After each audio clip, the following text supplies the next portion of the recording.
விஷயத்தை தான் நம்ம இன்னைக்கு பார்க்க போறோம்.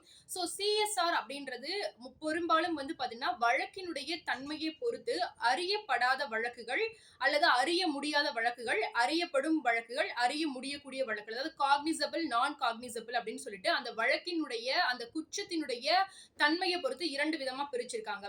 ஸோ அந்த அடிப்படையில பார்க்கும்போது இந்த சிஎஸ்ஆர் அப்படின்றது என்ன அப்படின்னு பாத்தீங்கன்னா கம்யூனிட்டி சர்வீஸ் ரெஜிஸ்டர் அப்படின்னு சொல்லுவாங்க. அது மட்டும் இல்லாம இதுக்கு மற்ற பெயர்களும் தமிழ்ல என்னெல்லாம் இருக்கு அப்படின்னு பாத்தீங்கன்னா சமூக சேவை பதிவேடு, அப்புறம் தினசரி பதிவேடு, அந்த மாதிரியான பெயர்கள்லாம் இருக்கு. அதாவது நீங்க ஒரு புகார் கொடுக்குறீங்க அப்படின்ற பட்சத்துல உங்களுடைய புகார் ஏற்றுக்கொள்ளப்பட்டுச்சா இல்லையா அப்படின்ற மாதிரியான உங்களுக்கு ஒரு டவுட் இருக்கும் இல்லையா, உங்களுடைய புகார் பதிவு செய்யப்பட்டிருக்கு அப்படின்றதுக்கான ஒரு ரிசிப்ட் தான் இது. ஆனா அதே நேரங்கள்ல எஃப்ஐஆர் எந்த இடங்கள்ல பதியப்படும் அப்படின்னு பாத்துட்டீங்கன்னா, நீங்க ஒரு புகாரை முன்னெடுத்து வைக்கிறீங்க.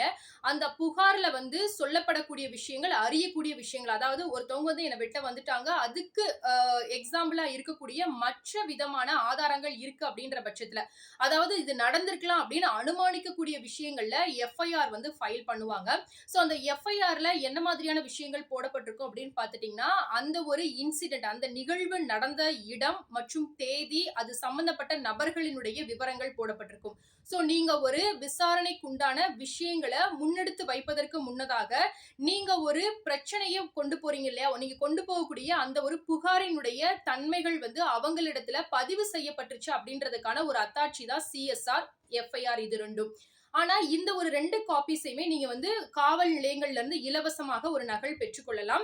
இந்த ஒரு சிஎஸ்ஆரினுடைய செல்லும் தன்மை எவ்வளவு காலம் அப்படின்னு பார்த்துட்டீங்கன்னா 3 ஆண்டு காலம். ஸோ அதற்குள்ளாகவே உங்களுடைய வழக்கினுடைய தன்மையை பொறுத்து ரொம்ப சீக்கிரமாவே அதை முடிச்சு வச்சிருவாங்க. சில வழக்குகள், பெரும்பாலும் இந்த சிஎஸ்ஆர் கொடுக்கக்கூடிய வழக்குகள் எல்லாம் சமரசத்தின் மூலமாக தீர்க்க, அதாவது அங்க இருக்கக்கூடிய அந்த பிரச்சனைக்குரியவங்களை கூப்பிட்டு வச்சு பேசி சரி பண்ணக்கூடிய தன்மையினுடைய வழக்குகளுக்கு தான் பெரும்பாலும் சிஎஸ்ஆர் கொடுக்குறாங்க.